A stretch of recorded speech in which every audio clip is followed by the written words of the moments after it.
Hello everyone, Specter here and welcome to Star Citizen. Today I'm going to share about my first trading experience in Star Citizen in 3.17.3. Just bear in mind that this is my first trading experience in the game, in normal days. So it's not going to be a most profitable trading route in the game. So it's not a guide at all. In this video I was using a C2 Hercules Starlifter, which is a ship with 696 SC of cargo space. This is the largest cargo capacity in the game you can get. So, let's get to it first.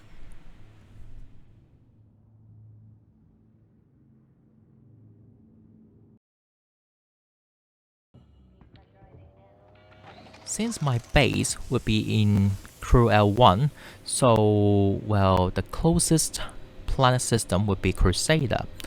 That is exactly why I would go there to find some commodities to buy.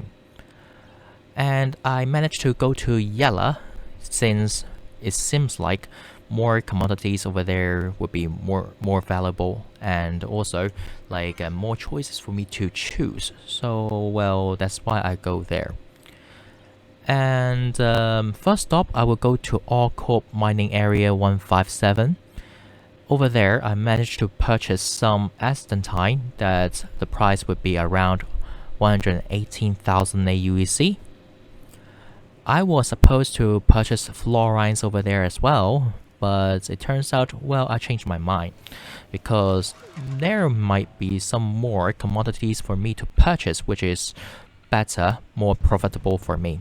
So I took off and reached to another outpost over there, which is a Deacon Research Outpost. Over there, things happened because it seems like the medical supplies over there were overstocked, so I managed to purchase a larger amount of medical supplies over there with a lower price tag per unit. But of course, I'm not going to fill up the rest of my cargo space with medical supplies, which I could.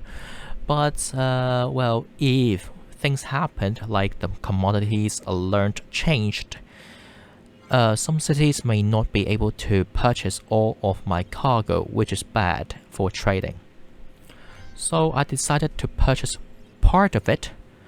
So, well, I spent around 582,000 AUC on medical supplies, and the rest of the cargo space I filled it up with stims, which I spent around 47,000 AUEC. So in total on Yela, I spent 747,000 AUEC, and my destination would be set at Area 18 in HUR. And you may ask why I'm not going to go to Orison, which is in Crusader itself. Good question, because Crusader is a very big gas giant, and for me it's a gas prison. The atmosphere is thick, so it means that I need to spend a lot of time to leave the atmosphere with my C2 Hercules Starlifter, which is very bad for trading because time is everything. And Hurston is a second best option for me if you talk about distance, but it's not the best option for my computer, so, well, I'm not going to go to Hurston as well. And it leaves me no choice but to go to HUR Area 18 to sell my commodities. So when the time I reach over there, I managed to sell everything, which is lucky for me, and the selling price would be around 909,000 AUEC. So in total, in this 23 minutes journey, I earned around 161,000 AUEC, which is good.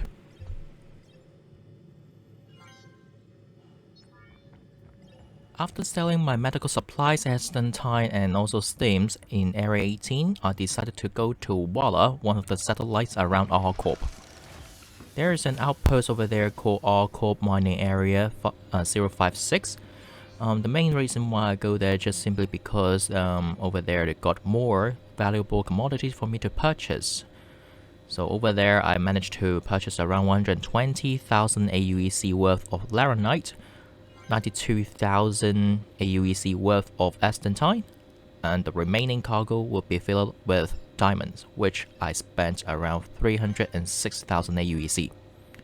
In this run, I spent about 517,000 AUEC, and it turns out when the time I sell those commodities, the selling price would be about 636,000 UAC.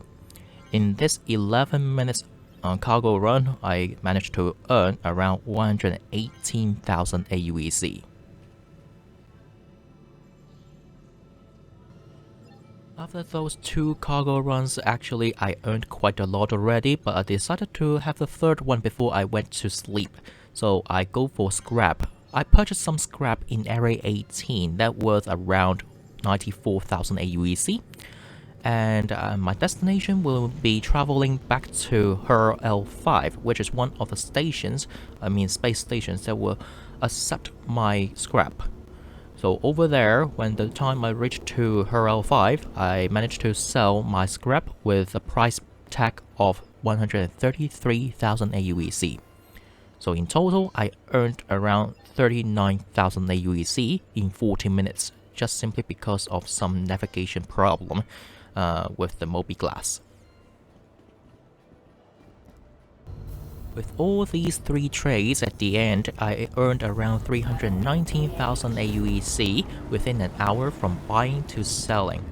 So if you talk about all the traveling time in the middle, then it would be a little bit exceeding that time limit, of course, but I can kind of certain that if you are following what I was doing in the video, you may not be able to earn as much as I could, because especially for those medical supplies, because normally you can't purchase that amount of medical supplies from the Deacon Research Outpost for that low price tag per unit, unless it would be overstocked.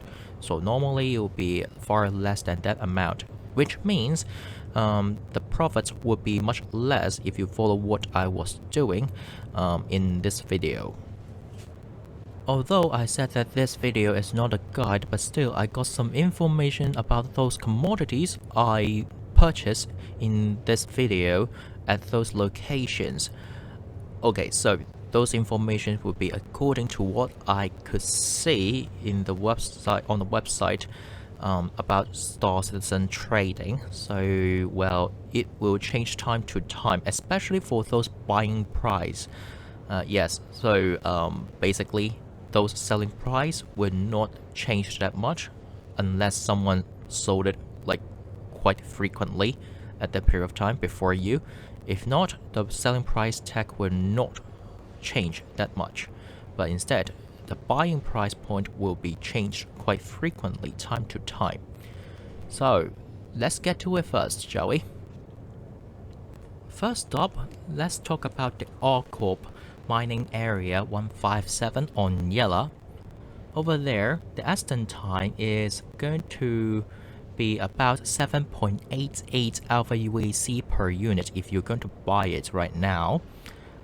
That's what the website is saying, but it seems like it's a maximum buying price you can get from that area. So it turns out normally you should get a lower price tag out of it. So it should be about 7.5 alpha UAC or 7.5 something alpha UAC per unit, suppose, but now it's like 7.88. So according to this price tag, I would say that if you're going to sell it in the cities, which will be able to sell it for 9 credits per unit, it turns out your profit would be about 1.12 alpha UAC per unit. So secondly, it would be about the Deacon Research Outpost. The medical supplies over there, it would be the buying price should be 17.35 per unit, and the selling price in the cities should be about 18.63 alpha UAC, which makes the profit per unit would be about 1.28 alpha UAC. And the steams, this is quite stable because the buying price point normally it will not be changed. So it turns out you will be able to buy those steams with a price tag of 2.8 from the station, from the outpost. And if you're going to sell it in the cities, yes, it would be about 3.8 credits per unit, and the profit would be about 1 credit per unit if you're going to do that. Thirdly, it would be about Yela, the all-core mining area 056. The Laranite over there, suppose you can buy it with a price tag of 27.68 Alpha UAC per unit, and the selling price point in the cities usually would be about 30.84 Alpha UAC per unit, which makes the profit would be about 3.16 Alpha UAC per unit, which is quite profitable compared to all the commodities right now I mentioned. So secondly, the Astantine over there, normally it purchases around 7.2 Alpha UAC per unit, and the selling price point in Area 18 would be 9 credits per unit. So which makes the profit of that Astantine would be 1.8 Alpha UAC per unit. Thirdly, it would be about the diamonds over there. The buying price would be about 5.85 Alpha UAC per unit, and the selling price point would be about 7.38 per unit in Area 18 or other cities, which makes the profit would be about 1.5 Alpha UAC per unit. Lastly, it would be about the scrap you can buy in Area 18. The selling price, or I should say that the buying price should be about 1.36 Alpha UAC per unit, and if you're going to sell it at the space station of HUR L1, the price tag, suppose, when the time you sell it, it would be about 1.92 Alpha UAC per unit, which makes the profit per unit would be about 0.56 Alpha UAC per unit. Please proceed to assigned landing bay. So there you go. I hope these information about those commodities price or profit price point will be helpful for you guys, and in the future I probably will go for other trading routes to see whether I can get a much more profitable trading routes out of those locations. What I heard about it would be about around Microtech, which is very stormy, windy, and somewhere that will kill my computers, which is very bad, to be honest. But yeah, why not? Let's try it out, because no matter how much you earn from this patch, they will wipe it in 3.18 anyway, so why not? But just a suggestion for you people, that if you're going to go for trading, I will not go for like buying all the commodities with all of your credits in your account, because you may have a chance that lose all of your commodities due to different reasons, like bugs or other random NPC missions spawn on top of you when you reach to some sort of outpost. Yes, this is quite common right now, especially you got a higher population per server right now. More missions will spawn randomly on top of some outposts, and also the killing ladders of those outposts still there. They are still there. It turns out sometimes you need to rush, which because you want to avoid those random NPCs spawned on top of you, but you need to be slow because you don't want to fall from those ladders and kill yourself. Yeah, so it's kind of conflict and make people nervous about it. So yeah, so this is it for today's video, and I hope that this video is kind of helpful for you guys to decide whether you want to go for trading or not. And I shall see you guys next time then. Bye bye.